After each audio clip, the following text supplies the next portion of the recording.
This podcast is part of the Planet Broadcasting Network. Visit planetbcasting.com for more podcasts from our great mates.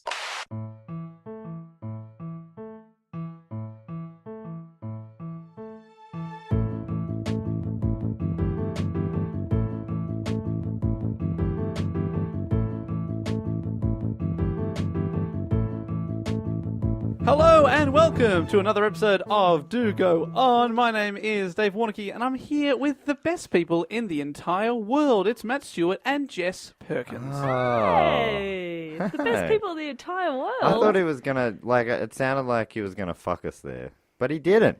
I thought it was going to be the best people in this room, and I still would have been pretty happy with that. I thought he was gonna say the best people in the world, the St Kilda Football Club or something like that. Sure, they are the best people in the world. Hey, when it comes to complimenting my buddies, I do not muck around. Oh, I love that, Dave. Thank you. I reckon you're one of the best people in the world too. Oh, sorry, that was not as good as the best people. One of the best. Yeah, because the three of us are the best people in the world. Fair enough, but arrogant on your behalf. Great to be here with you guys. Are you both well? I ate a large piece of cake before I met you here. Oh. Really? You didn't talk about that before. What kind of cake? Okay, so I was meeting my friend Lewis Dow, Oh, fellow right. comedian. Fellow comedian Clang. and cake eater. No, because Lewis got a burger. Oh, Because he was hungover and only just got out of bed. And I had lunch today, but I felt like something a little bit sweet. So I got a coffee, third coffee of the day, so I'm feeling pretty good. And then I thought, oh, I'm going to have, what's that you got there? Oh, a strawberry sponge cake. That looks that sounds delightful. good. I'll have a piece of that. The piece that came out was almost as big as my head, and it was amazing. wow, and you don't have a tiny head. I got a big So head. you got quite a large head. Yeah. And also, some gall on you as well for bringing up this big piece of cake and coming here empty-handed, you motherfucker. Did you eat it all? Yeah, I did. I let Lewis have a bite, but I ate the rest. Yeah. So I'm feeling pretty good. I'm gonna have a sugar crash fairly soon. I'm not going to be able to think about anything but cake. Yeah, ask me how I am. How are you? Pissed off you didn't give us some fucking cake. Well, what if after we do this podcast, we're going to grab some dinner. What Shout if us I buy some you some dinner? I'll get you some cake. Can we? We'll Cake only for go dinner? to places where they have cake on the menu. Okay. I'm in. All right, I'll buy I you forgive some you, cake. Jess, for something that wasn't really your fault. Aw, thank you. No worries. Matt, how are you? I'm good. You're wearing yellow pants, aren't you? Sure am. Sorry to pull back the curtain there. But, Geez, you do mention my pants every time I see you. yeah. It's a weird habit. What's with that? I don't know. You got good pants. Oh, okay. No, it's always just that one pair of jeans that I comment on. But you're wearing yellow pants because you're a little ray of sunshine, and you look great. These are Levi's jeans. Are we sponsored by them now? No, but I think he invented jeans. Did we talk about that in an episode? Or Levi did I learn that Strauss. somewhere else? Invented jeans. Yeah. Didn't jeans just sort of appear one day? Yeah, when he invented them. Yeah. When he planted the Interesting. denim tree and they grew in a size small. Yeah. Convenient for me.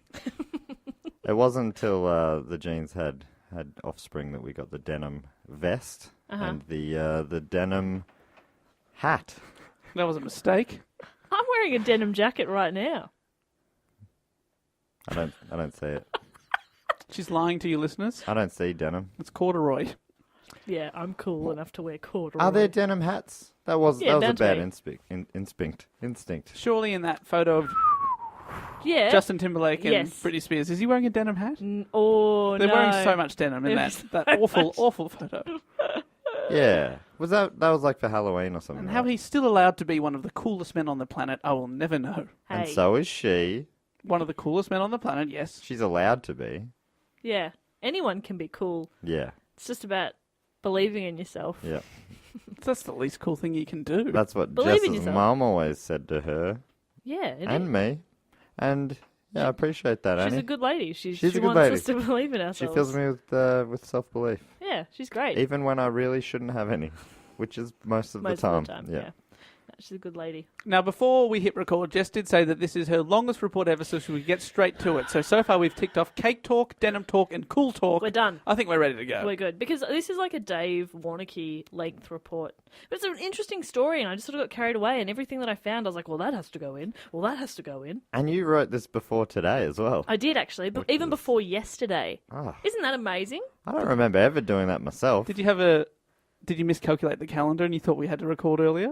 No, I had plans and knew I wouldn't have Oh, time. that's really smart. Yep. Yeah. Because if I have plans, it doesn't change anything. No, so I was busy from about... Actually, no, I had breakfast with Mum yesterday and then was busy from Oh, you about... did have plans. From 1 o'clock onwards, then I wasn't home. I was not home. There's always time for a bit No, of I was cake. home, but I was... Anyway, yeah. There's always time for cake. Imagine having your report written Yeah. and then beforehand just eating cake. Yeah. What I like to do is panically write until you guys tell me we don't have any more time. We have to start recording. Yeah, we know, mate. Oh, We you know. you know. We've but noticed. I don't know if the people at home know. I think they could probably tell. Oh, I think people have been saying that my reports have been getting better. Who's been saying that? Andy Matthews? Yes. But he's one of our best listeners. He is one of our best listeners and one of our best friends. Most trusted listeners. I trust him.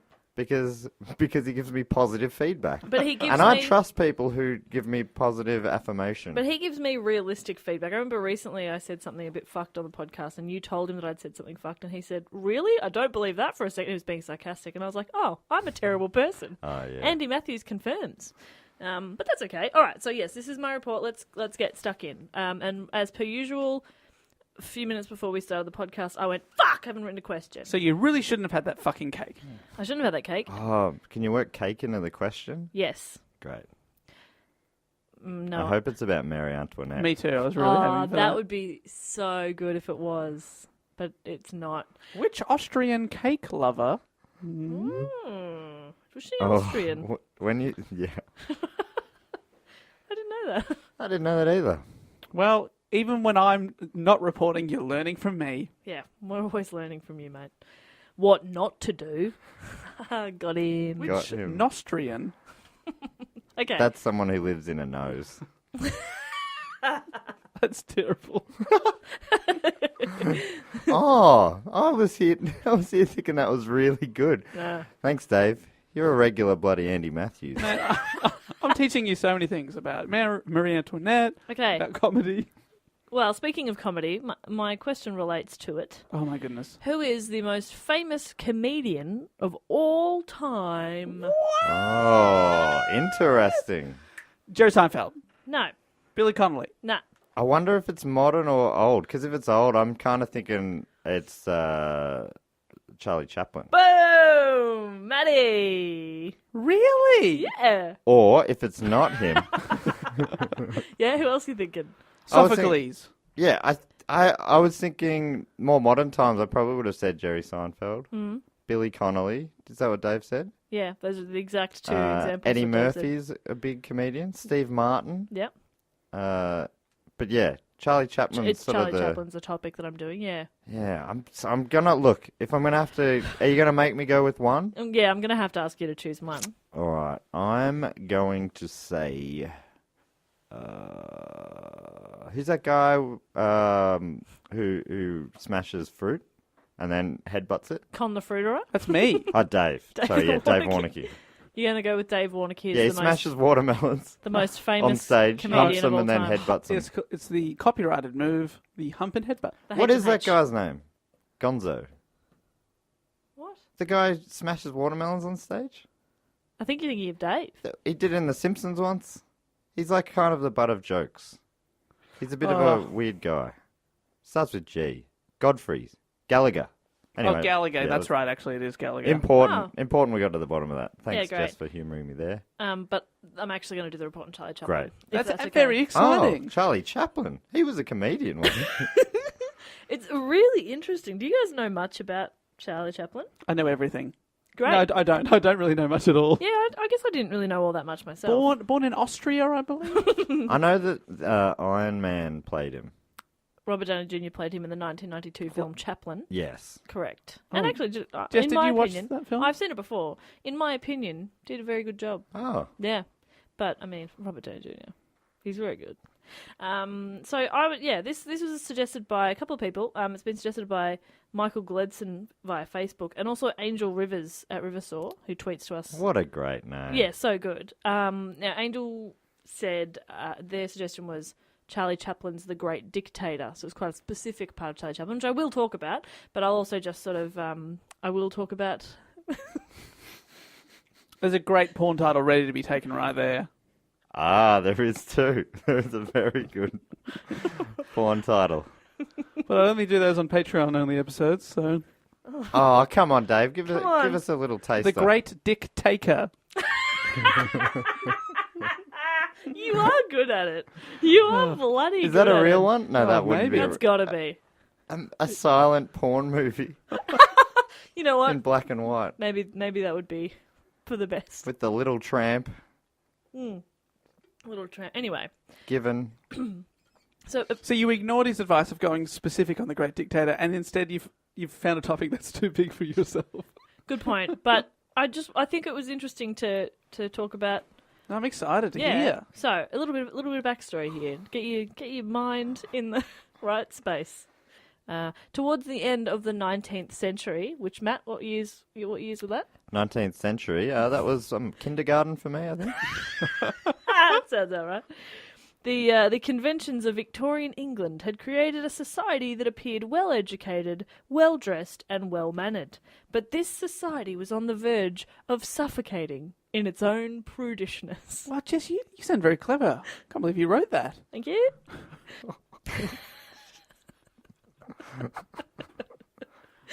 The saviour, in part, was due to a few square miles across the Thames, South London. You said Thames, I right? said it right. Wow. You didn't even bring attention to it. And I didn't hesitate or pause. I'm doing so well today. South London was filled with more live entertainment, prostitution, and drunkenness than anywhere else in England at the time. And it still is. Hey! South London. Despite class segregation, the rich and the poor came together in the music halls and the public houses. It was in this world that a gentleman called Charles Chaplin made his career as a singer. This is Charles Chaplin Sr., by the way. Oh. Meanwhile, 20-year-old Hannah Hill was also a singer who apparently did hilarious impressions of people she observed under the stage name Lily Harley. Such a good stage name. But Hannah Hill's a cracking Hannah name Hill's in fucking itself. great, isn't it? Yeah. Can't turn you back on that. I've always liked the name Hannah. Hannah's a good name. Hannah's a good name. It's one of those things, words that is backwards and frontwards. Parallelogram. That's right. Dave, what are they? They're called parallelograms. Fuck, it would look so good. Fuck. Parallelogram. HANNAH. Why didn't you believe me? Because they're not parallelograms. What are they? Parallelogram. What are you guys? They're parallelograms are things that with equal sides.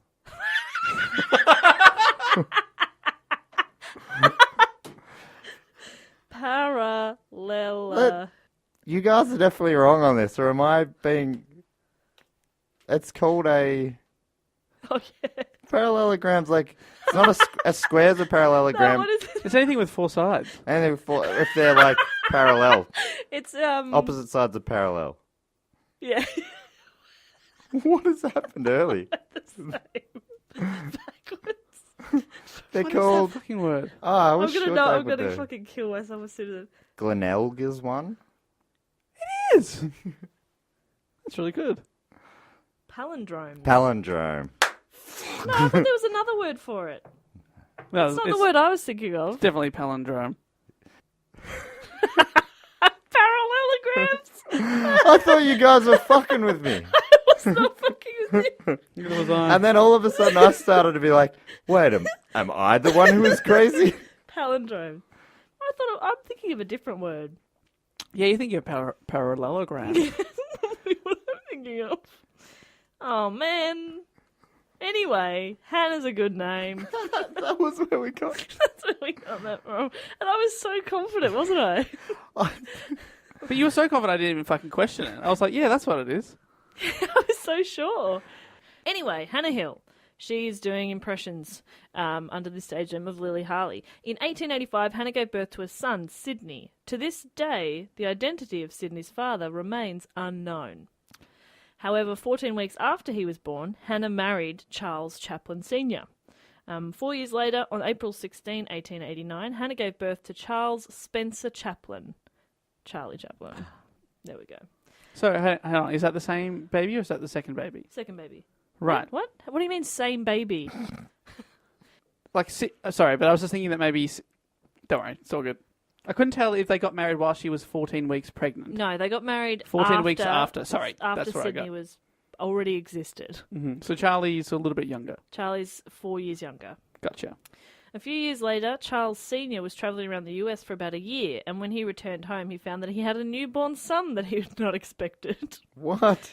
Yeah, he came back and they had a new baby, and he's like, A year later. a year later. Wow. Wow. That's a It's a medical miracle, yes. Yeah, it's a long pregnancy. Yeah, She was yeah. pregnant for over a year. It's Yeah. hard to let people know, I guess, back then. Could have sent them a parallelogram. But they take a while to get So get confident. over the seas. He left the family. So, he was like, this is sus. This ain't my baby. That's not my baby. He left the family and correctly claimed that he only had one son, so he paid very little child support. Because obviously they had Sydney, who wasn't Charles' child, and Right. then Charlie was his son. So it's very messy. The third son, whose name was George Wheeler Dryden, was fathered by the music hall entertainer Leo Dryden. And George was taken by his father, Leo, at 6 months old, and didn't re-enter the Chaplin's life for about 30 years. So he had no relationship with his younger brother. Right. Yeah, so Chaplin's early years were spent with his mother and brother Sydney in the London district of Kennington. Hannah had no means of income other than occasional nursing and dressmaking jobs. As the situation deteriorated, Chaplin was sent to Lambeth Workhouse when he was 7 years old. And the workhouses, from what I could sort of figure out, they were like places where people with no money or like out of prison and stuff like that, that's where they would go. Like they were kind of just housing for, like lots of kids were sent there, and it's not a nice place. Because from the phrase workhouse, I imagine something quite nice. No. It sounds horrible. The council housed him at the Central London District School for Paupers. What a weird name.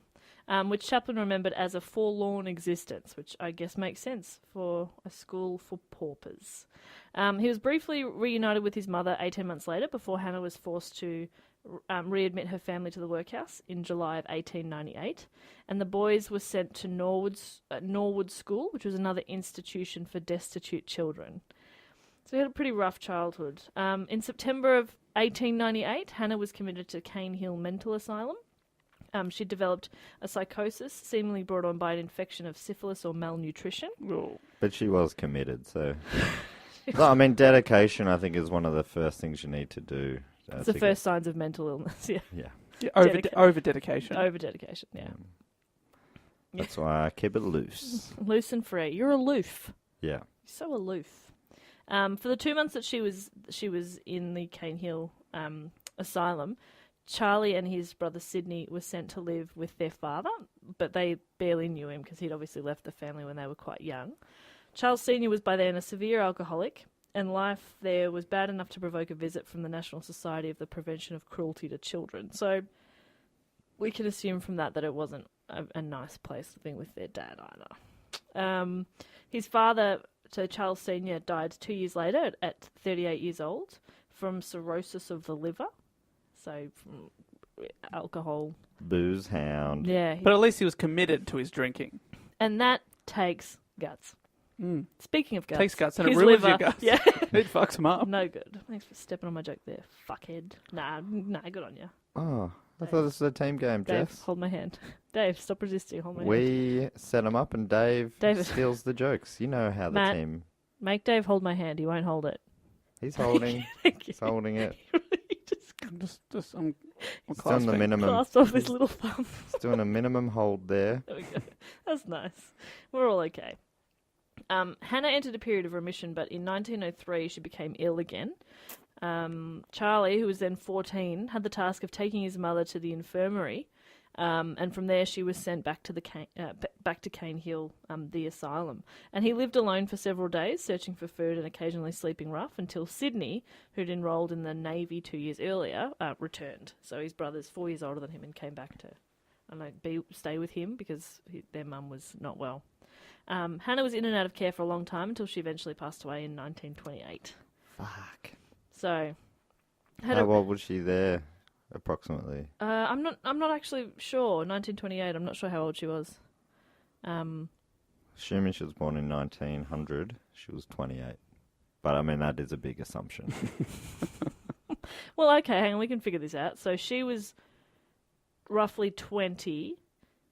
Okay, hang on. No, we can do this. Sorry. No, I want to figure this out. I want to know how sad this is, She and was- I'd base my sadness on someone's death by But their help age. me with the maths, because you know that's not my strength. So, 20.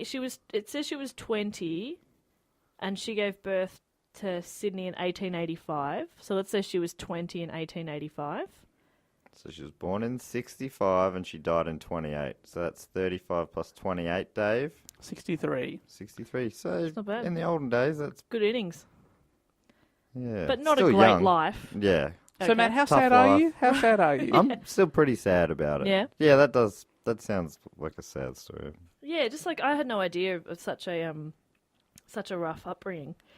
Between his time in the pauper schools and his mother becoming quite ill, Charlie began to perform on stage. He later recalled making his first amateur appearance at the age of 5 when he took over from Hannah one night in Aldershot. I don't really know the context of how he took over, but he was performing at about 5.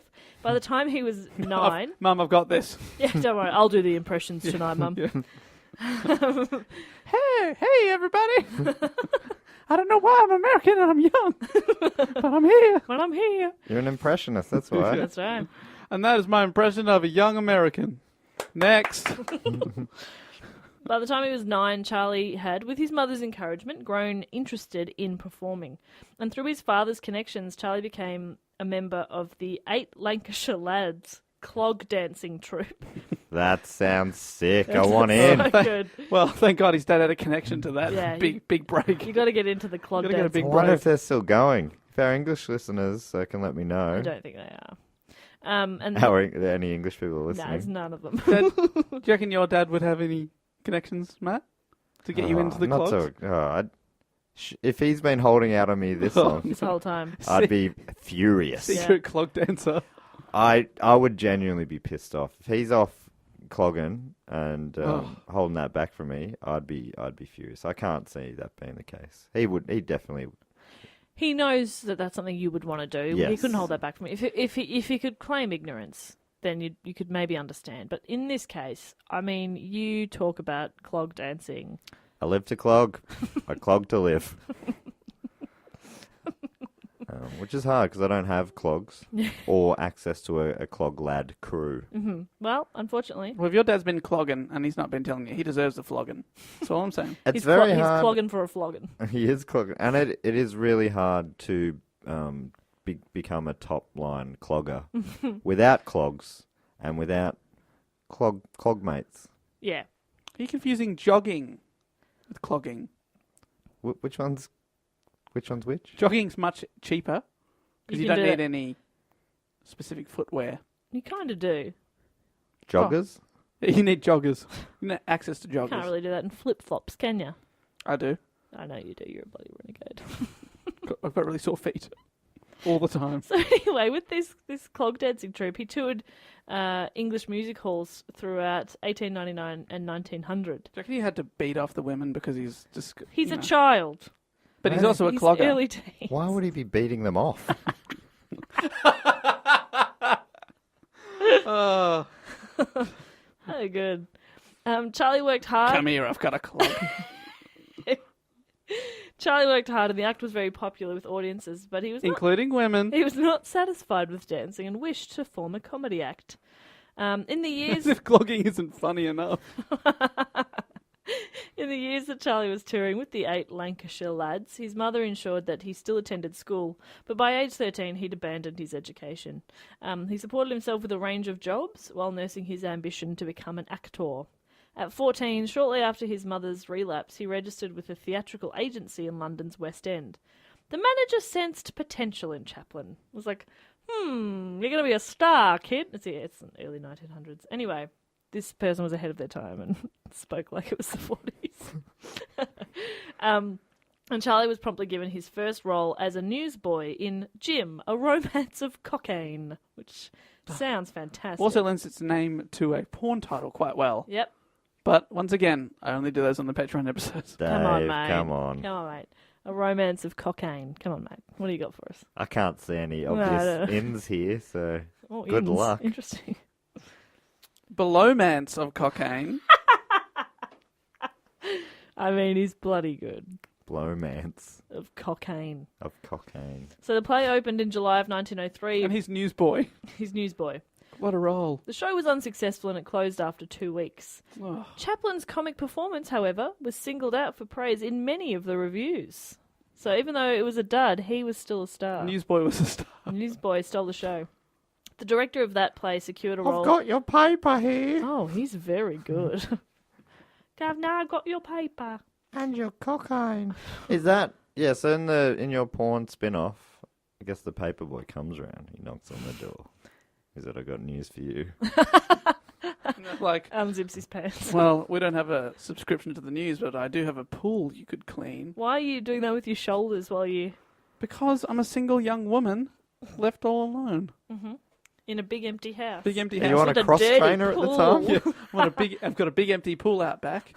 Well, I've just got to sell the paper. Big empty pool out the back. That's not a euphemism, is it, Dave? Can Matt, I... it's the 1900s. I hate this so much. Stop doing that with your shoulders. Dave, you're too sexy. I know. Stop it. So, the director of Jim, A Romance of Cocaine, secured a role for Charlie in Charles Frohman's production of Sherlock Holmes, where he played Billy the Page Boy in 3 nationwide tours. He's touring. He's acting. At 16 years old, Chaplin starred in the play's West End production at the Duke of York's Theatre from October to December of 1905. He completed one final tour of Sherlock Holmes in early 1906 before leaving the play after more than 2.5 years touring, playing this character in Sherlock Holmes. No longer a page boy by the end of his tour. He's a page man. There's a bit of a link back to a previous episode there. We did one about Sherlock Holmes. Yeah. And in that, we talked about one of the, Owen Wilson and Jackie Chan movies, I think. Mm-hmm. And at the end of one of those movies, one of the guys he saw a sign. He's like, oh, would you mind if I use this as my character, as for Sherlock Holmes? It was like a clock or something. And then at the very end, a little boy stows away as they're going to America, and he gets a little bit of dust on his lip, a Charlie Chaplin style mustache, and he's been Charles Chaplin the whole movie, and that's the big reveal at the end. It's so good. It's really great. Spoilers. It's like Thanks for it's an ruining origin that. movie for both Charlie Chaplin and William Shakespeare. Wow. William Shakespeare. Have I been saying that the whole time? No. No. What's the other guy? Sherlock Holmes. Fucking hell. I love that we've told that story twice on the podcast now. That's how much we want to ruin that movie for you. Just in case you managed to avoid that episode, he was Charles Chaplin the whole time, just in case you didn't think, well, that's a bit of a weird But it name. doesn't make any sense. Why? And no, it does. And I get it. And I think last time I told the story, I'd seen it recently. Now it's just a very vague memory from the past. Yeah, now you're retelling just a story. Why had you watched that movie recently? Why? No further questions. Fair enough. So after he left the Sherlock Holmes tour, he soon found work with a new company and went on tour with his brother, who was also pursuing an acting career by this time, in a comedy sketch called Repairs. In May 1906, Charlie joined an act at Casey's Circus, where he developed popular burlesque pieces and was soon the star of the show. By the time the act finished touring in July of 1907, the 18-year-old had become an accomplished comedic performer.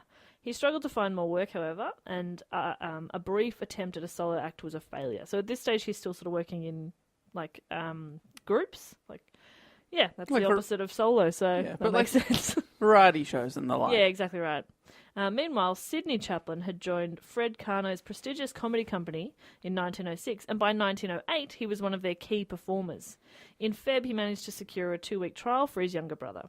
Carno was initially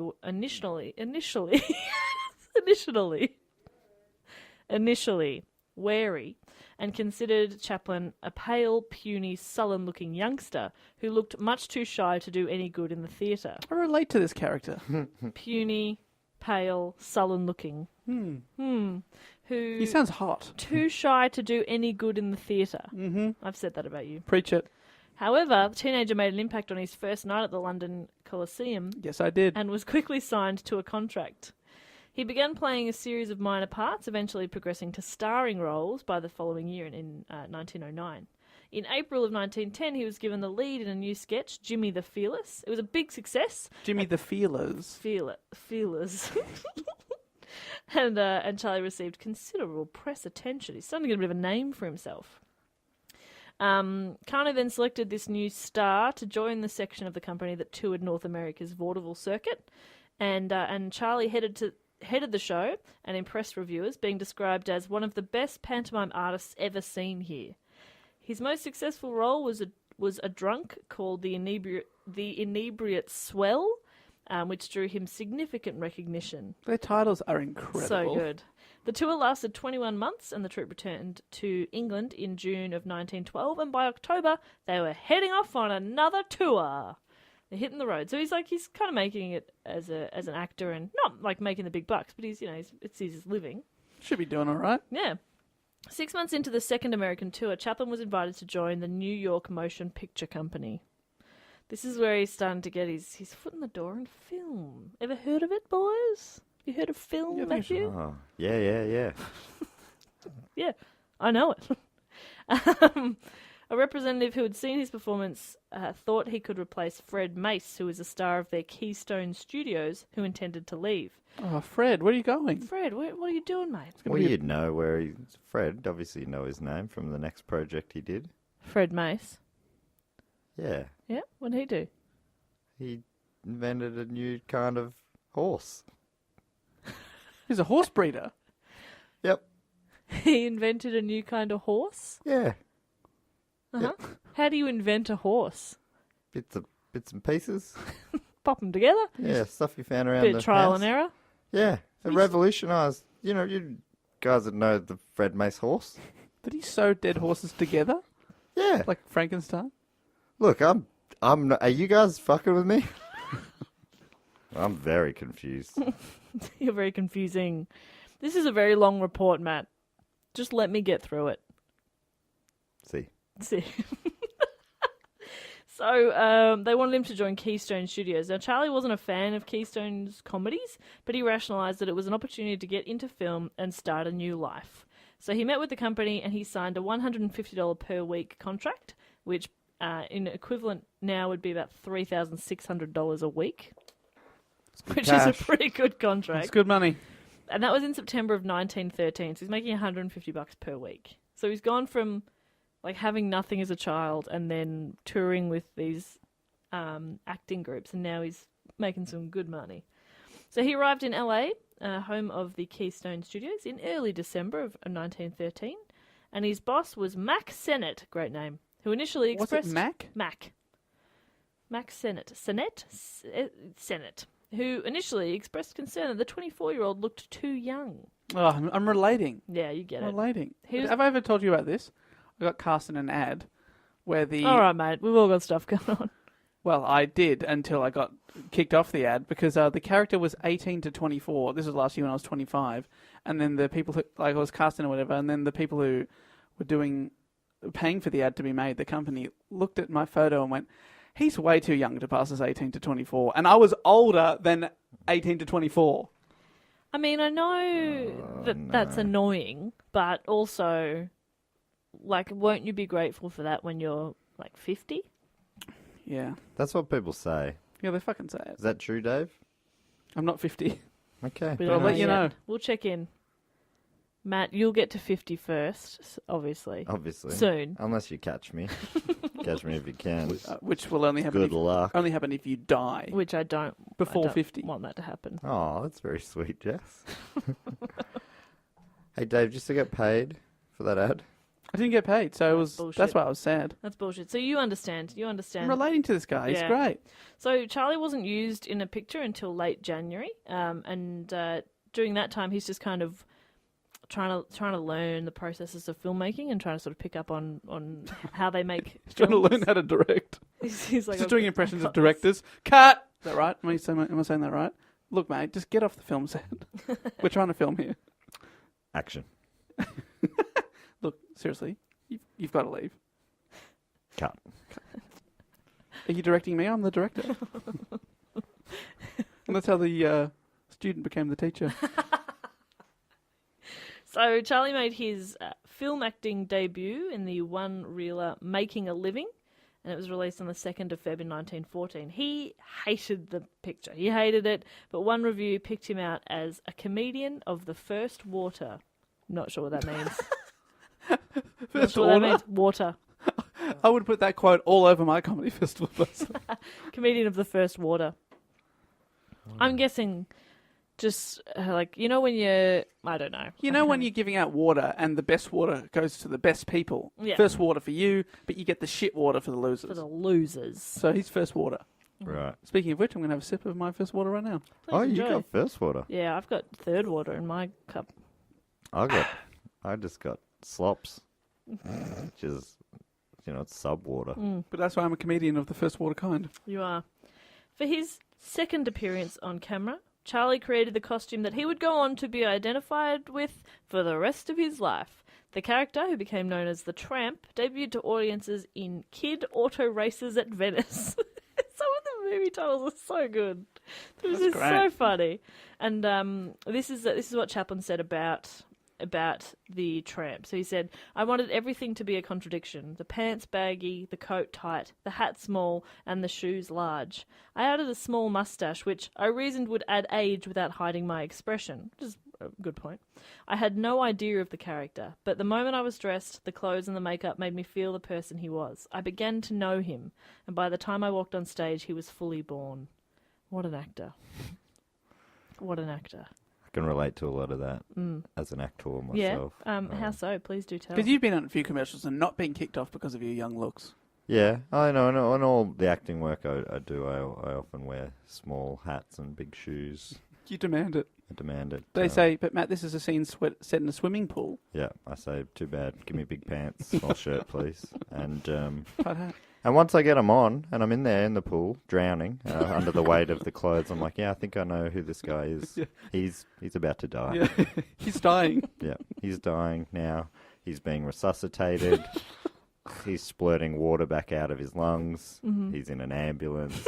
Like, I know who he is. And at the end, the decal comes on and says, shop at Target. Yeah, Bang, nailed it. Another commercial well done. put it in the can. I'll send you an invoice. Yeah. A triple what we agreed. Also, a bill for the hospital. You've made a significant loss on the job.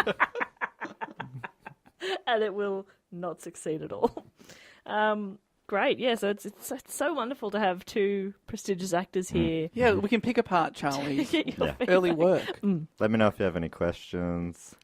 Thank you. If you want to get inside the mind of an actor, only too willing to oblige. Thank you so much. That's very good. Very good.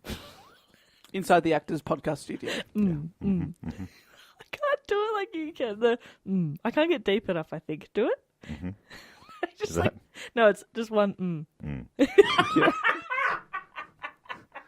So low. It's just the noise he makes when he's going along with my bullshit. I love it. Okay, so he's making movies. He's churning them out. He's making the films. During the filming of his 11th picture, Mabel at the Wheel. Who's Mabel? Well, Why is she at the wheel? he clashed with director Mabel Normand and was almost released from his contract. Sennett kept him on, however, when he received orders from exhibitors for more Chaplin films. Sennett also allowed Charlie to direct his next film himself after Charlie promised to pay $1,500, equivalent of 36 grand now, if the film was unsuccessful. Like, he backed himself. He's like, I'll give you 36 grand. He's he's made a bet. Yeah, he's I like, bet you this I will be want to good. direct, and they probably went, no, mate, you can't direct. He goes, if it's okay, let me direct, and if it's bad, I'm going to give you $1,500, which is a lot of money. And Caught in the Rain, which was issued 4th of May 1914, was Chaplin's directorial debut. Caught in the rain. Caught in the Rain. Needs more Mabel.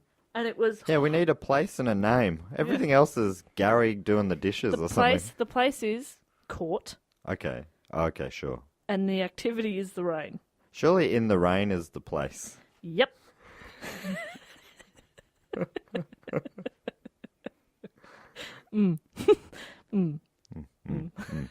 can see that. So that was his directing debut. And you made a big bet. He put a lot of money behind it. He really backed himself. Matt, do you reckon this is going to go well? Yes. Dave?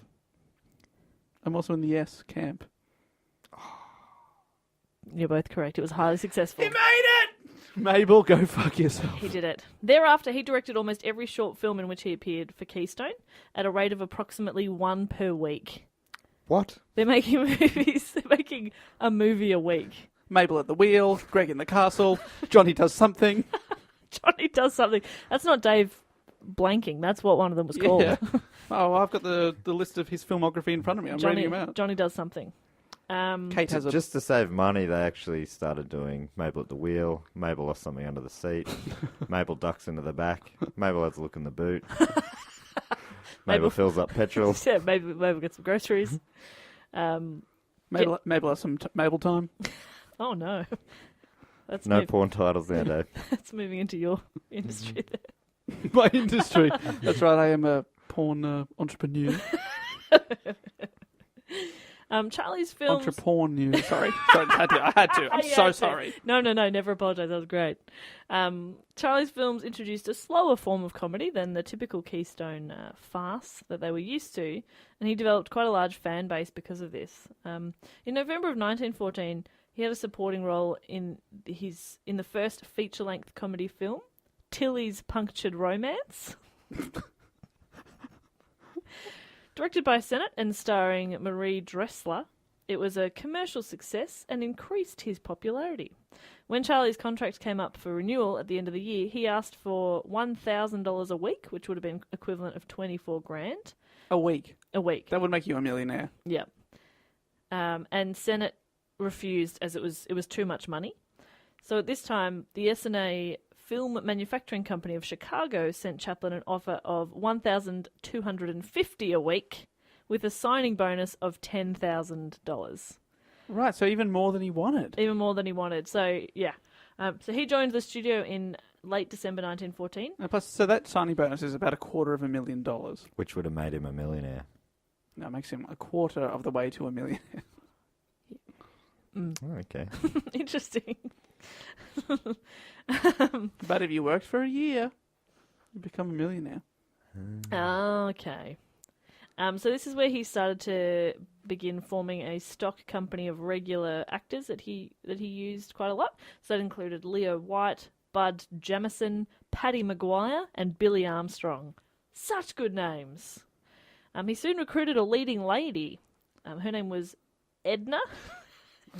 Are you laughing at Edna? Yes. Well, these people are old enough to be grandparents, and that's a great grandma name. Edna Purviance?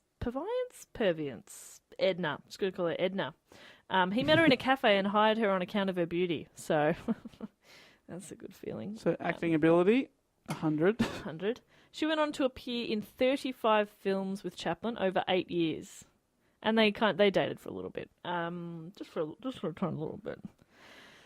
During 1915, Charlie became a cultural phenomenon. Shops were stocked with Chaplin merchandise. He featured in cartoons and comic strips. Several songs were written about him. In July, a journalist for Motion Picture Magazine wrote that Chaplinitis had spread across America. Oh my God, what's the cure? More comedy. Oh, okay. That only makes it worse, Jess. Oh, no. It makes you feel like you want more comedy, but that's the last thing you need. That's the last thing you bloody need. You know what you need to get over it? Just some fluids and rest. Great. The main thing, just got to rest up. Darkened room. Yeah. And lots of water, tea, if you feel like it. Plain foods. Mm-hmm. Plain foods. And Twisties and Coke. Just time. Flat Coke if you can. Yeah. Plain food. Plain food. Wright brothers was dishing it out, obviously. Yeah, obviously. As his fame grew worldwide, he became the film industry's first international star. He's a star, see? Still too early. We'll get there. We'll get there. When the S&A contract ended in December of 1915, Charlie, fully aware of his popularity, requested a $150,000 signing bonus from his next studio. What? So he's just kind of put that out there, like, somebody wants me, you can have me, but I want 150 up front. Do you know what that's worth? Probably a fuck ton, I think. If one was 36, that's 150 times 36. Is that right? If 1,000 was the equivalent of 36. 1,000 was 15 24. All right. And 15, what he guaranteed was 36, which is 15. Right? Don't worry. All right. Oh, I see Sorry, what you mean. everybody. Yes. 1,500 15. was about 30 grand. 36 grand. So, Dave, It's a lot. You know maths. If he's asking for 150. So I'm maybe, really keen to know because that is so That's, much. Well, let's I have a mean, look. that's a lot So- of money.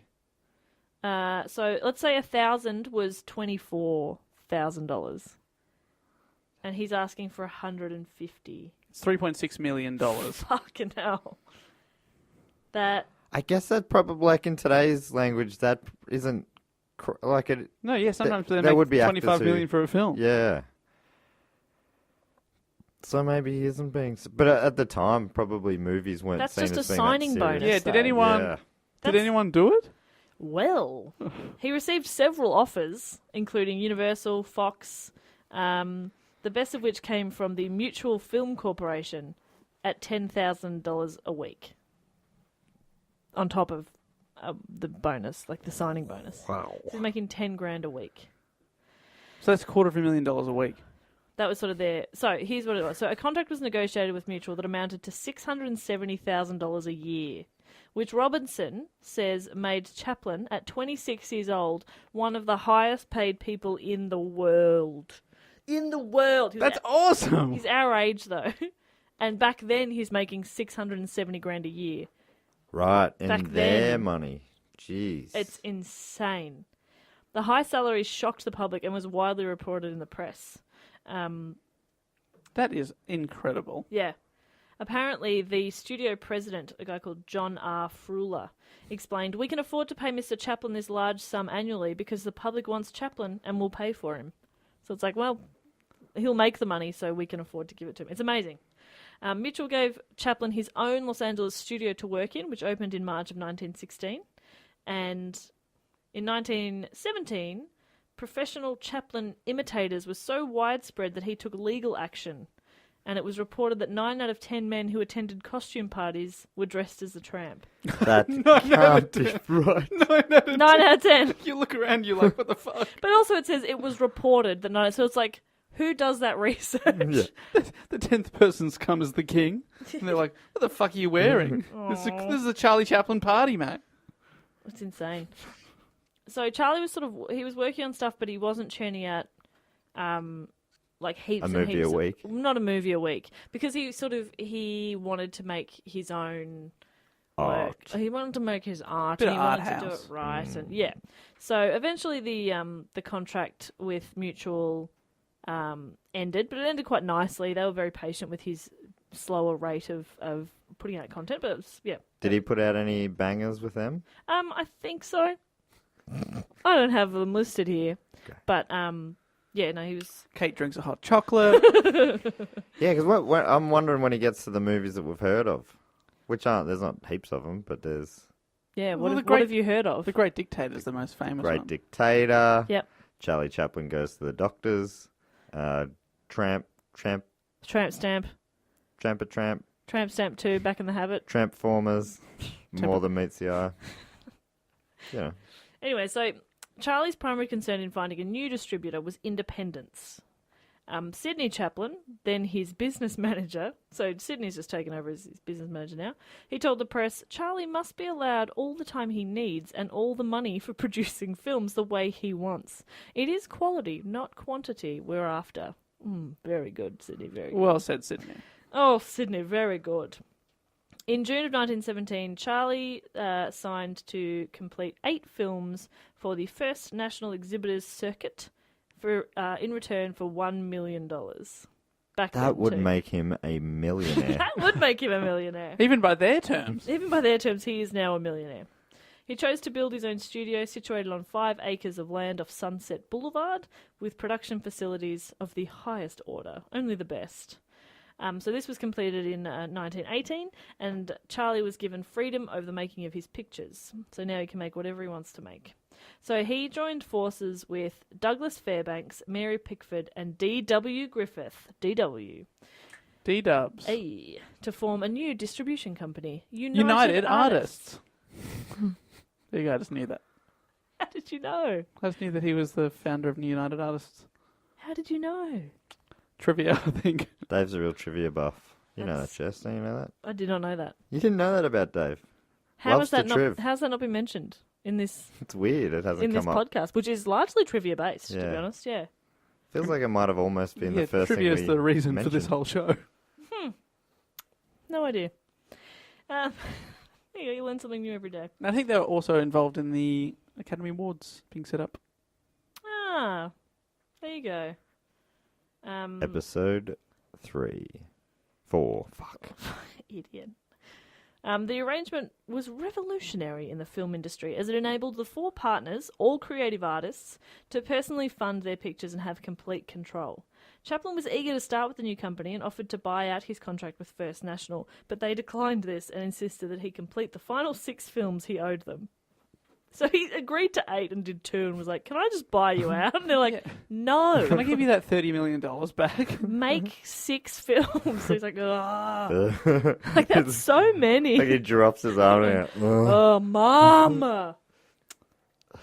Okay. I'll make 6 films. Just grabs a pen and paper and just, here, I'm writing it now. Yeah. Guy goes to the shop. It Next. sounds brilliant. Oh my goodness. That's exactly what we wanted. We really thought he'd throw it in if he was forced to do it. But Yeah, but he's such a professional. this is good stuff. Guy goes to the shops. Why didn't I think of that? Next film. Johnny does a poo-poo. My goodness, pushing the boundaries. I love it. I love it. This is fantastic. Who is What else? this Johnny? What else have you got? Can we have a sequel to Johnny Does a Poo-Poo? Johnny sticks a fork in a electric socket. Oh my God, Oh, it says so much wow. about society. So much about comedy too. Oh my goodness. I think of the death scene. It'd be hilarious. Hilarious. The slapstick. Oh we my could have. goodness. Johnny mails it in.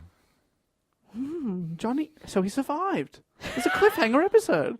My goodness. He gets stuck inside a letterbox. Charlie, you've done it again. Give that man more money. Johnny shoots his boss. Oh. Oh. Bracket. what's that saying? Johnny. Johnny is an allegory. There we go. No, he's not. Is he? Yeah, that's right. For me, Charlie Chaplin. The boss is the boss. Bracket. It's a long title, Yeah, but, lengthy, but I don't hate it. but for you, we'll do it. The kids will love it. This is exactly how the entire conversation went. Spaceman from Pluto. It'll never work. That's where I draw the line, Charlie. That's where I know you're making fun of us now.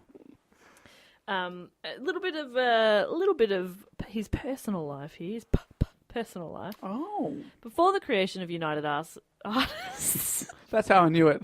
United Arse is the name of my porn production company. That's not good. United You've got a united ass. No that good. means you're gonna hit strife. yeah, that's not okay. Before the creation of United Artists, Chaplin married for the first time. The 17-year-old actress Mildred Harris had revealed that she was pregnant with his child, and in September of 1918 he married her quietly in Los Angeles to avoid controversy. He's a science film guy. That's how he does it. He does everything quietly.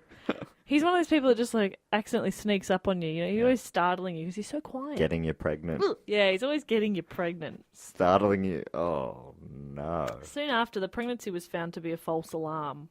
Chaplin was unhappy with the union, and feeling that marriage stunted his creativity, he struggled over the production of his film Sunnyside. Harris was by then legitimately pregnant, and on the 7th of July 1919 she gave birth to a son. Norman Spencer Chaplin was born, but unfortunately died 3 days later. He was quite ill. The marriage eventually ended in April of 1920, with Chaplin explaining in his autobiography that they were irreconcilably...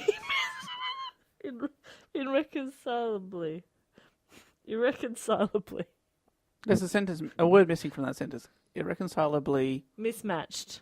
I just couldn't get the word Oh, irreconcilably. sorry. I didn't even notice. Oh, really? Hmm. I couldn't say it. Well, I think you said that they were irreconcilable. Oh, no. I keep going to say it's irreconcilably. Yeah. Isn't that what you were Mismatched. saying? No, I was putting an in there. I don't know. I'm sorry. While making The Gold Rush, is that a movie title that that you one. recognise? Hmm. Chaplin married for the second time. Mirroring... Bridget Fonda. No? No. Who are you thinking of? Bridget Fonda. Sorry. Yes. That's who you're thinking of. Mirroring the circumstances of his first union, Uh-oh.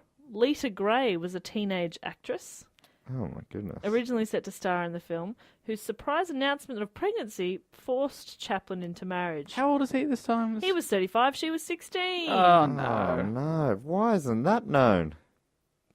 It meant that he could have been charged with statutory rape under California law. So I bet he wasn't. he therefore arranged a discreet marriage in Mexico, and their first son, Charles Spencer Chaplin Jr., was born on the 5th of May 1925, followed by Sidney Earl Chaplin a few years later on the 30th of March 26, or the next year. 16 to 35.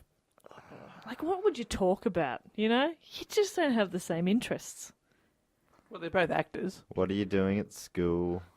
That's fucked. That's fucked. I know. It was an unhappy marriage, and Chaplin spent long hours at the studio to avoid seeing his wife. Oh, it just hurts to read. It's not nice. In November of 26, Gray took the children and left the family home.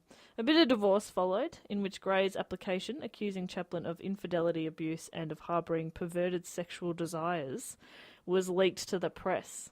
Chaplin was reported to be in a state of nervous breakdown as the stories became headline news and groups formed across America calling for his films to be banned. Eager to end the case without further scandal, Charlie's lawyers agreed to a cash settlement of $600,000, the largest awarded by American courts at that time. His fan base was strong enough to survive the incident, which is good, isn't it? And it was soon forgotten. Oh my god. This is sort of forgotten and brushed over. But obviously Charlie was deeply affected by it, apparently. Before the divorce suit was filed, Chaplin had begun working on his new film, The Circus. He built a story around the idea of walking a tightrope while besieged by monkeys and turned the tramp into the accidental star of a circus. Filming was suspended for 10 months, though, while he dealt with the divorce scandal, and it was generally a pretty trouble-ridden production. Like, it was just a bit of a mess. It was finally completed in 1927, and The Circus was released in 28 to a very positive reception. At the first Academy Awards, Chaplin was given a special trophy for versatility and genius in acting, writing, directing, and producing The Circus. Despite its success, he permanently associated the film with the stress of its production, and he omitted The Circus from his autobiography, and he hated the film. He struggled to work on he had to do the score, re-recording the score several years later, and he really struggled with that as well. He just doesn't even count it. Wow. Very weird. By the time The Circus was released, though, Hollywood had witnessed the introduction of sound films. No longer silent films. Or, as they were known then, soundies. Soundies. Very good. Chaplin was cynical about the new medium and technical shortcomings it presented, believing that talkies... Oh, interesting. Lacked- That must be the American term. We call them soundies. Talkies lacked the artistry of silent film. They're just a fad. Don't worry about it, mate. Yeah, they won't last. They won't last. Oh, I know. Like 3D film. Yeah. Or the internet. He feared that giving the tramp a voice would limit his international appeal. Therefore, he rejected the new Hollywood craze and began to work on a new silent film. Yeah, this guy gets it. This makes sense. When filming began at the end of 1928, Chaplin had been working on the story for almost a year, and this one was called City Lights, and it followed the tramp's love for a blind flower girl and his efforts to raise money for her sight-saving operation. It was a challenging production that lasted 21 months, with Chaplin later confessing that he had worked himself into a neurotic state of wanting perfection. Wow. For a guy that used to make a film a week, 21 months on one Huge. silent movie is a long time. I think it's because they used to be really, really short, and now they're sort of feature length, or they're longer. Yeah. It's amazing to think that there was a time where people thought, yeah, these sound movies, talkies as the Yanks call them, They won't last. They sound they won't last. It's so funny. Yeah. It's like now there couldn't have been anything more obvious than Yeah. it was the death of silent film, but What was the silent film a couple of years ago that won awards? The Artist. The Artist. it was about me. Was that Really about are. you? Yeah. I haven't seen it, but I assume Did it you is. get any royalties from that? Still bloody waiting, mate. It's hard to talk to them. They won't say a word. Yeah. You know what those bloody... Yeah, they do not reply I do not. to my voicemail. Voicemails. You leave a voicemail. All right, guys, it's me again. I'm wondering if I can have a bit of cash for that movie. Call me back. Call me back. Love you. You know my number. Do you? Do you know it? I won't say it. Oh, yeah. So this movie kind of, he worked himself into a real state, but it became his personal favourite of his films, and all through his life he sort of credited City Lights as his favourite. It was quite successful, but he was unsure if he could make another picture without dialogue, so he's learnt his lesson. He's like, okay, so the talkies have stuck around. He remained convinced that sound would not work in his films, but was always obsessed by a depressing fear of being old-fashioned, which I quite like. Mate, this is exactly the kind of thing that will make you old-fashioned. That fear needs to really kick in. Yeah. In this state of uncertainty, early in 1931, the comedian decided to take a holiday and ended up travelling for around 16 months. He recalled that on his return to LA, I was confused and without plan, restless and conscious of extreme loneliness. He briefly considered retiring and moving to China. I mean, China. I've had brief thoughts like that, but I don't know how brief. Think about that for about 10 seconds. Kind of go, could I retire? No. Could I I'm retire 26. and move to China? I can't retire now. No. I I can't. don't have any money. I'm not sure I can pay rent. I probably can't retire yet. How good's the Chinese exchange rate? Yeah. Am I a millionaire Am in I China? a millionaire in China? You're Googling, where am I a millionaire? This is my bank balance. Where am I a millionaire? That's a fun game. That is a fun game. Actually, yeah, let's do that later. Anyway, Million yen. yeah. How much is that? Oh, thousands. Yeah. Yeah, okay. Okay, No, I rules don't have like that. I don't have that. Oh, that's sad. Chaplin's loneliness was relieved when he met 21-year-old actress Paulette Goddard in July of 1932. So at least she's 21. So has he divorced the... Oh, the other one's left, sorry. She Yeah, got she's the gone. big payout. And they, like this, the pair began a successful relationship. Oh, that's nice. After months of trying, it was finally a success. He wasn't quite ready to commit to a film, and he focused on writing a serial about his travels. This is so good. Published in Women's Home Companion, which I just like to imagine as like new idea or like Women's Day. And he's like, oh, Women's Home Companion. Home Companion. Dave, give us a porn. Give us a porn. Women's Home Women's Companion. Bone Companion. There we go. You're getting it. Very good, Matty. Was that kind of it, Dave? You've Women's got home companion. Sex toy inside. There you go. So, following the release of his film Modern Times, Chaplin left with Goddard for a trip to the Far East.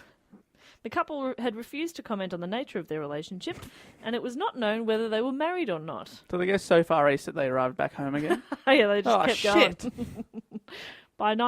They went so far east that they ended up slightly west. Yeah. Where did West and East start, Dave? Do you know about that? Like where was seen as being The Far East. the or middle east. part? Yeah. Where they said East is that way and West is that way. Is that how it worked? Yeah, I imagine Europe, because that's where everything was based around Right. for centuries. So the Asia's to the east of Europe? Yep. East. I wasn't going to say anything. And then the And- Middle East is East. between Europe and Asia. Right. And then the West is just Europe? Yeah, I guess that's west. But there's also East and Western Rome. That's Right. very Been part of it. confusing. Oh, that's right. Yeah, because when it really spread and then Really it spread split. all the way east and then split. Yeah, maybe that's why. So anyway, Right. they've gone on a whirlwind adventure. They're on a trip. They haven't confirmed whether they're married or not. Sometime later, Charlie revealed that they had got married during this trip. But by 1938, the couple had drifted apart as both focused heavily on their work, although Goddard was again his leading lady in his next feature film, The Great Dictator. She eventually divorced Chaplin in Mexico of 1942, citing incompatibility.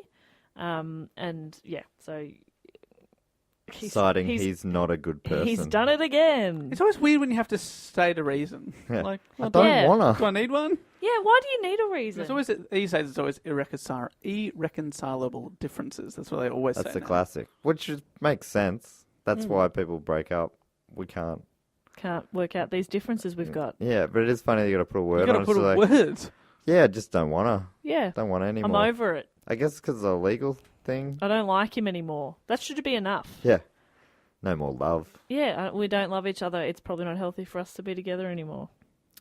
Just It's- pop that down. It's I more just- concise. I just read some old newspapers and found out that he's basically a predator, child molester predator.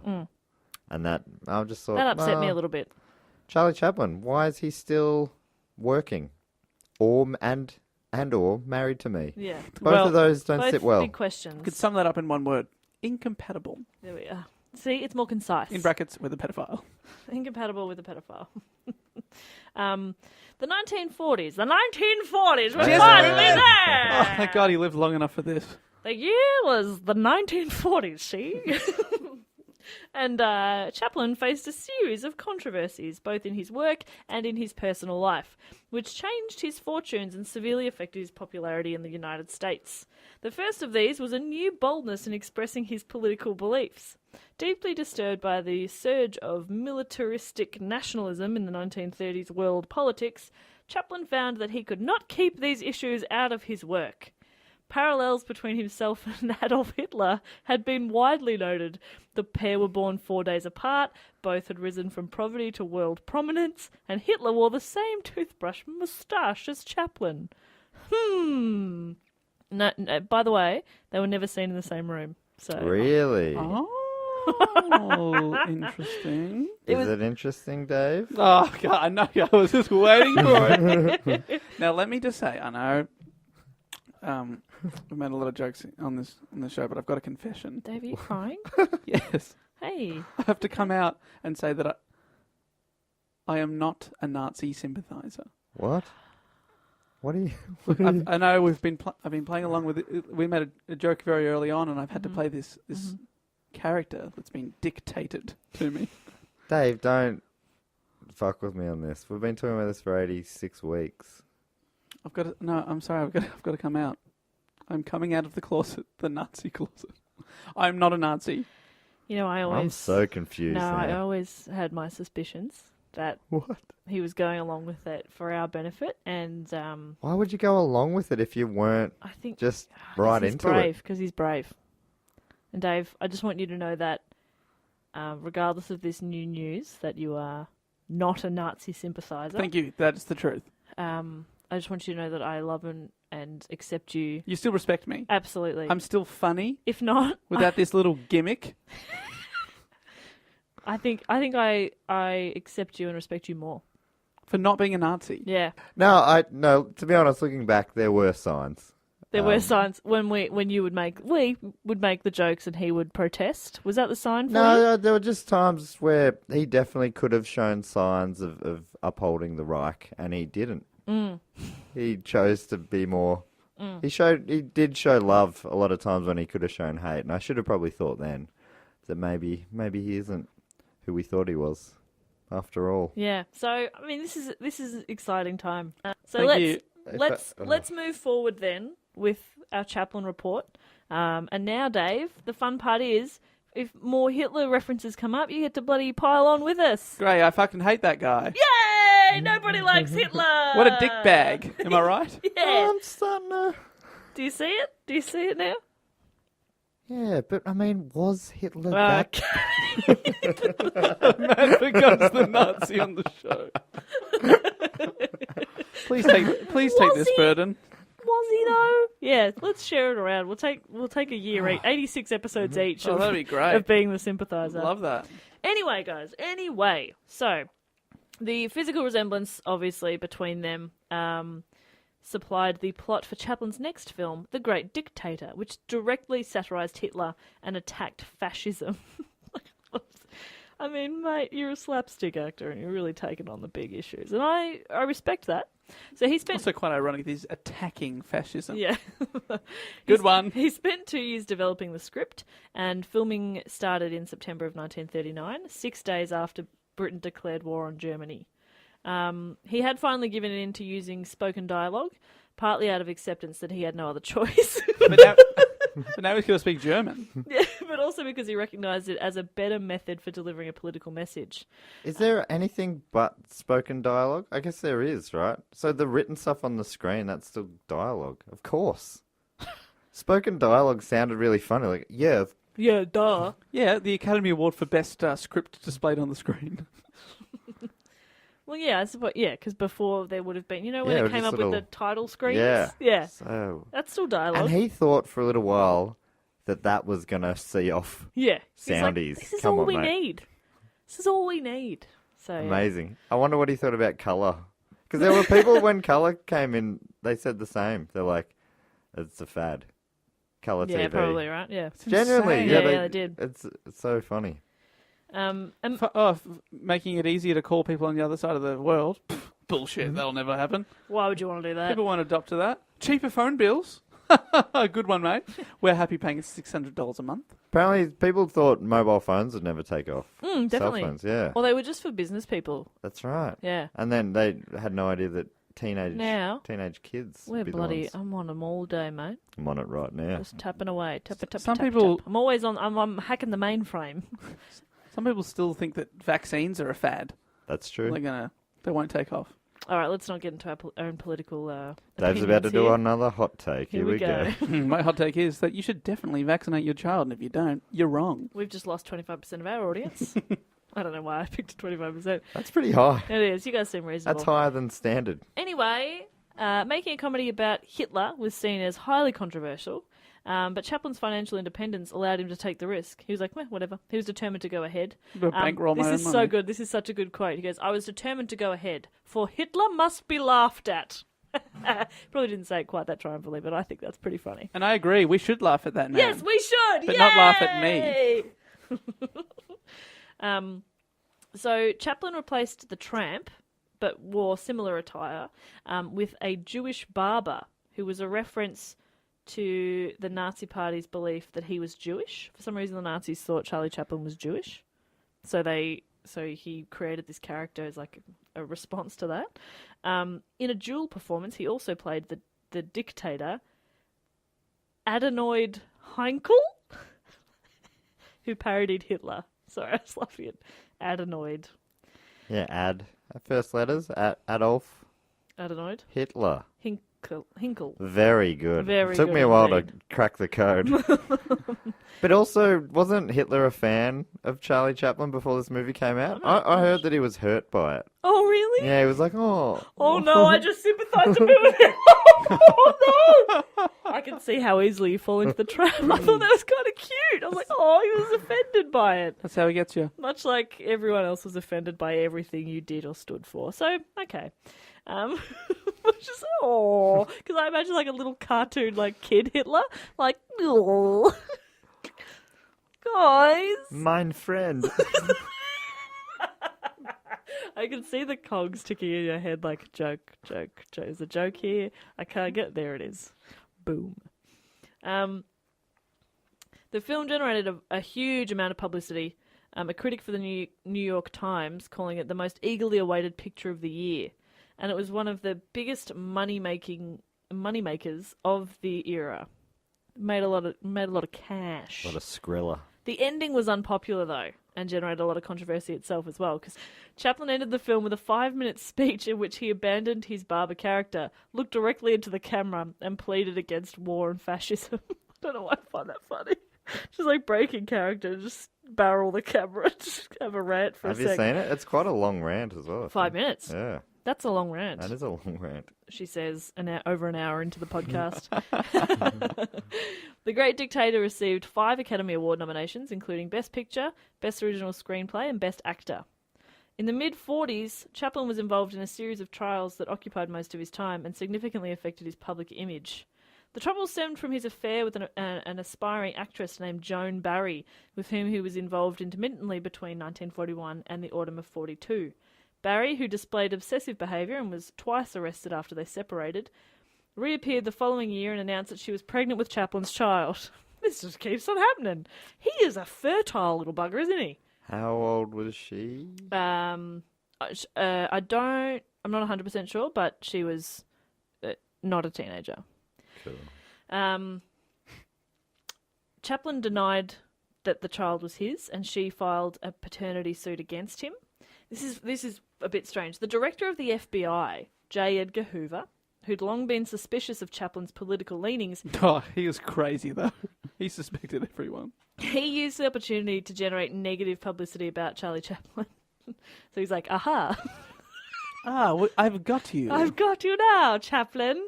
I don't know why he has that. He's a super He's a villain. super villain voice. So Barry's child, Carol Ann, was born in October of 44, and the paternity suit went to court the following Feb. After 2 arduous trials, Chaplin was declared to be the father. Evidence from blood tests, which indicated otherwise, were not admissible, and the judge ordered Chaplin to pay child support until Carol Ann turned 21. So they were still... Yeah, what the hell are they doing it before DNA? Yeah, Looks like you. It's a boy, so are you. Yeah, who are you getting in there as witnesses and stuff?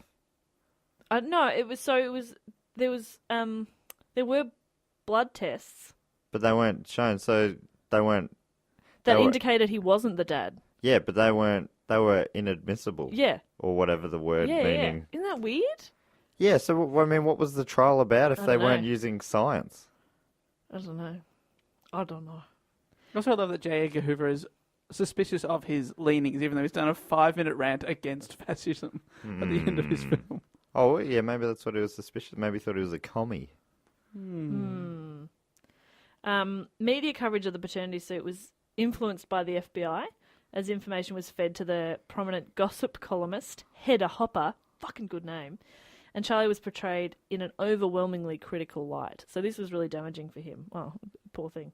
The controversy surrounding Chaplin increased when 2 weeks after the paternity suit was filed, it was announced that he had married his newest protege, 18-year-old Una O'Neill, daughter of the American playwright Eugene O'Neill. Oh, wow. Chaplin, then 54, had been introduced to her by a film agent 7 months earlier.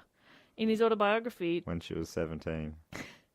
Charlie described meeting her as the happiest event of my life and claimed to have found perfect love, brutal to the 4 ex-wives. Chaplin's son, Charles Jr., reported that Una worshipped his father. The couple remained married until Chaplin's death and had 8 children over 18 years. 8 more children. So he was a fan also of her father, Yeah, Eugene O'Neill. I think so, yeah. Yeah.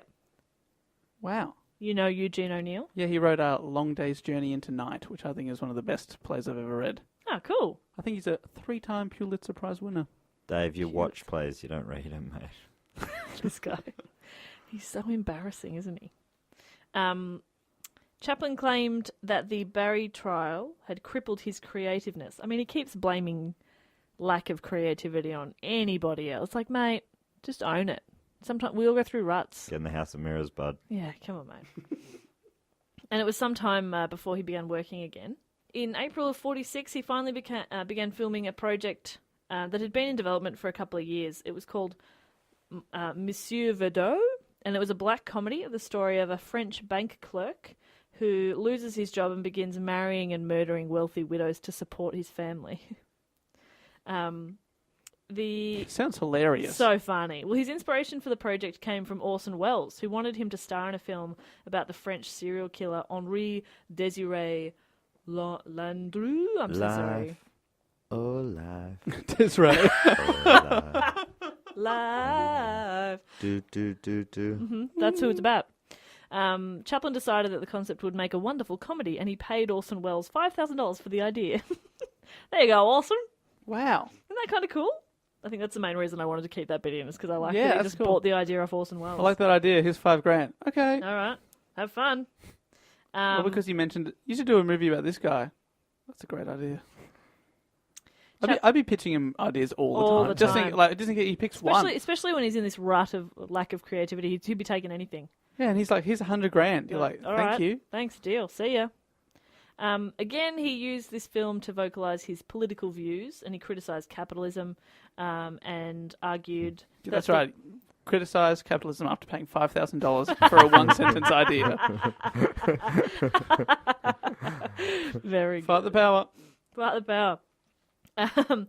Because of this, the film met with controversy when it was released in April of 1947, and he was booed at the premiere, and there were calls for a boycott. Who goes to the premiere to boo? I don't know. It was the first Chaplin release that sort of failed both critically and commercially in the US. It was more successful abroad, but it had definitely still affected his reputation in the States. But the screenplay was still nominated at the Academy Awards, so it's like it was critically and everyone was like, "This sucks," but it still got nominated. In 1972, Dave was saying that he helped set up the Academy Awards, right? I think that he was, United Artists, that group. So Like Douglas Fairbanks. he had people on the inside. I skipped over a section here where and don't ask me for the exact details, but basically he was denied re-entry into the States at one point and didn't go back for like 20 years. I'm afraid I'm going to need exact details.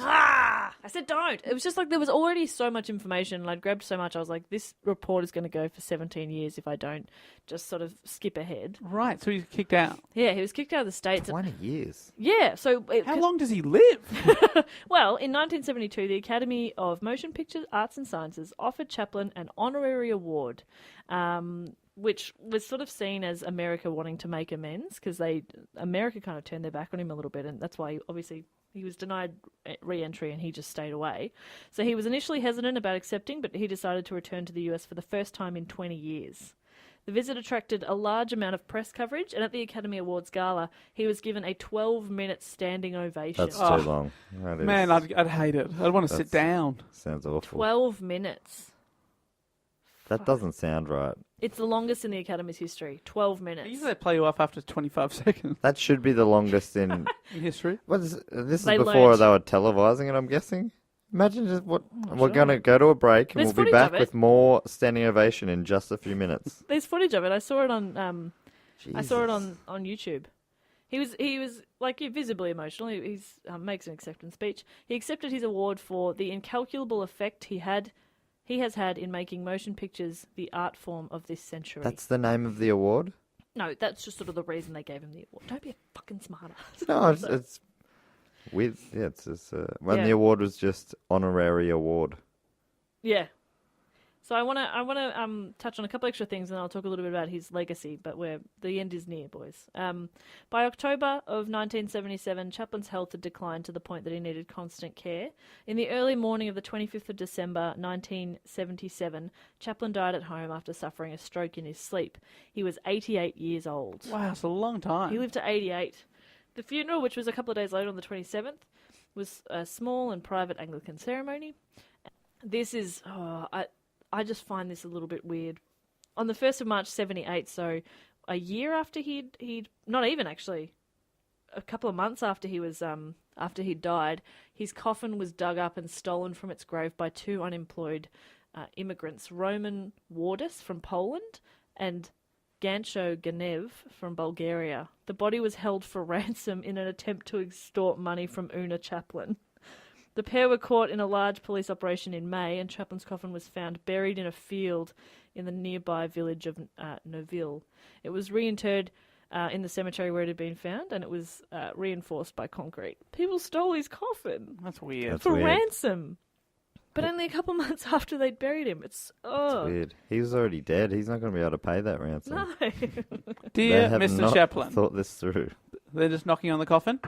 Ready to pay up yet? We'll put you back in the ground. We just need 10 million. No answer. God, he's stubborn. God, he's played this game before. He is a silent man after all. He hates capitalism. He's a silent man. I'll talk a little bit about his legacy to end with. Fun legacy facts? In 1998, the film critic Andrew Sarris called Chaplin arguably the single most important artist produced by the cinema, certainly its most extraordinary performer, and probably still its most universal icon. The image of the tramp has become a part of cultural history. So according to Simon Levish, the character is recognisable to people who have never seen a Chaplin film and in places where his films were never shown. So The Tramp is obviously his most famous work. Memorabilia connected to the character still fetches large sums in auctions. In 2006, a bowler hat and bamboo cane that were part of the Tramp's costume were bought for $140,000 in a Los Angeles auction. Wow, and he hated capitalism. In the 21st century, several of Chaplin's films are still regarded as classics and among the greatest ever made. The 2012 Sight and Sound poll, which compiles the top 10 ballots from film critics and directors to determine each group's most acclaimed films, saw City Lights rank amongst the critics' top 50, Modern Times inside the top 100, and The Great Dictator and The Gold Rush placed in the top 250. That's kind of cool. In other tributes, a minor planet was discovered in 1981 and named after him. It's called 3623 Chaplin. That's pretty cool. Wow, you got a planet named after him. Got a planet named after him. From the film industry, Chaplin received a special Golden Lion at the Venice Film Festival in 1972 and a Lifetime Achievement Award from the Lincoln Center Film Society the same year. The latter has since been presented annually to filmmakers as the Chaplin Award, so it's now named after him. He was given a star on the Hollywood Walk of Fame in 1972, having previously been excluded because of his political beliefs. But then they were like, we'll turn a blind eye. So the political beliefs were the anti-capitalism commie stuff. He was some sort of a commie? I don't know, I guess so. Political beliefs. Or was it that he was anti-Hitler? Was it that stance he took in The Great Dictator? They're like, yeah, they were like, not come on, mate. Come on, mate. This is not how Hollywood That is no good. behaves. So that is the story of Charles Spencer Chaplin. Well done, Jess. Well done, Jess. What a fascinating, but also largely controversial life. Yeah. Yeah, it was a real eye-opener. Yeah, I didn't realise know. I hated him until tonight. Yeah, me either. But now I do. Yeah. Yay. Yeah, glad he's dead. The more you know. Now, of course, we'd like to thank everyone that listens to the show, anyone that's listened to this point. Also, we'd like to say a personal thank you to the people that support us at Patreon, patreon.com/dogoonpod. People that keep the show running with their monthly subscription. We appreciate that. You get bonus episodes. And we'd like to say a personal thank you now. Jess, you want to thank anyone? Anyone come to mind? Absolutely. Thank you so much for asking. One of my favourite listeners of ours is somebody that I would really like to thank this week. And I'm glad that you're finally getting a chance to do this, because I know this has been weighing on your mind and your heart. Yeah, mostly my heart, to be honest. I'm looking forward to the feeling of relief. And I would really like to send a very special thank you to the one, the only, Kevin Spradlin. That's a Spradlin. That's a Spradlin. You better believe. So thank you, Kevin, for your undying support. You know where Kevin's from? Where? Louisville, Kentucky. Ooh. I don't know heaps about it, but it's a great name that I've heard a lot. I think it maybe is where the Kentucky Derby's from. Kevin can confirm. Kevin can confirm or deny. Maybe also where the herbs and spices are from. Yes, very good. What do you mean very good? How dare you? Oh my god, I can't win with you. Mate, do you want to... If I may, I mean, do we have time? Hurry up and maybe, do it. Maybe one more. Okay, if we've got time for one more, that's great. Because I'd really like, only if we have enough time, to give me a chance to thank this listener in the right manner. Oh. And that is with a big thank you to Eve Newton. She's a local Melbourneite. Eve. Which isn't what we're called. What are we called? Melburnians. What are we called? Eve, come on down. We'll get some pasta. What? Just an offer I'd like to extend. Okay.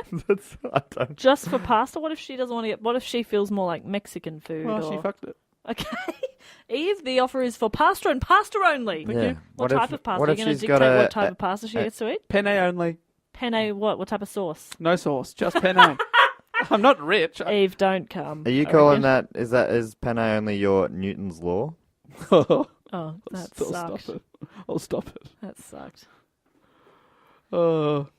Isaac Newton's fourth law was that you have to have Penne. Penne. With no sauce. Penne Thanks, only. Dave. Thanks for taking that in the right spirit. Jess? Yep. You can get fucked. Okay. Dave, you got anyone you want to thank? Well, to round out the episode, the best name of the week, no offence to Eve, How dare you? or Spradlin, which is also two great names, but I would like to say very on brand. I'd like to think that they changed their name via deed poll before they committed to being a Patreon supporter, and I would like to say a very big thank you to Matt Keen, in brackets for Peen. Is he really? Is that how he spells his name? Yeah. No, he does not. But I Yes, imagine that from is now how. on, all his work buddies must call you Matt Keen for Peen, because we No, appreciate Dave, that's bullying. What about Mustard Keen? Oh, there we go. Mustard Keen for Peen. Oh, he's okay. That's a good compromise. Yeah. I think that's a good compromise. Matt, I think you'll agree that if you change your name to Mustard, you'll be bullied a lot less. That's Keen as mustard for Peen. But thank you so much for being part of the Patreon, Matt. Appreciate that a lot. Matt, what a good, gun. everyone. Thank you so much. Matt Keen is a great name. Matthew Keen. Thanks, everyone, for listening. And we seem to be very, very, very close to this tattoo goal that we have on Patreon. If we get to 2,000 a month, we will get a tattoo on either Jess or Matt. You get to vote who gets a tattoo. And if Matt is the winner, you get to vote for what tattoo he gets. I've been having second thoughts about this. I imagine you have. As it creeps closer, it looked like it was a goal that was It's way out ages into off. the future. This is years off. You're an idiot. Nah. Hey, vote for Jess. Because I think she really wants this I tattoo. really want it. So why not do something nice? They're not going to do something nice. Hey, They're we're going not to up put there- you in a fucked situation. No, I disagree. I think We're our not there listeners yet. are very nice. We're not getting ahead of ourselves. We're not at the goal. But if you would like to contribute, we will be very, very close. And, of course, the ultimate goal of a US tour. Oh, man. Oh, We'd man. love to do that. Ooh, baby. Oh, babe, we'll be Ooh, baby, I Lewis? love you.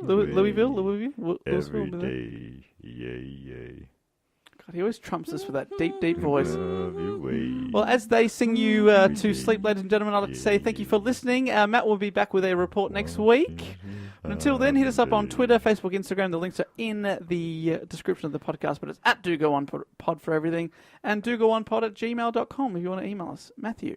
Hey, Jess. Yes, Matt. When you start the music at the end, Yep. can you make it start now? Dum dum da dum dum dum dum dum dum dum da dum dum dum dum dum.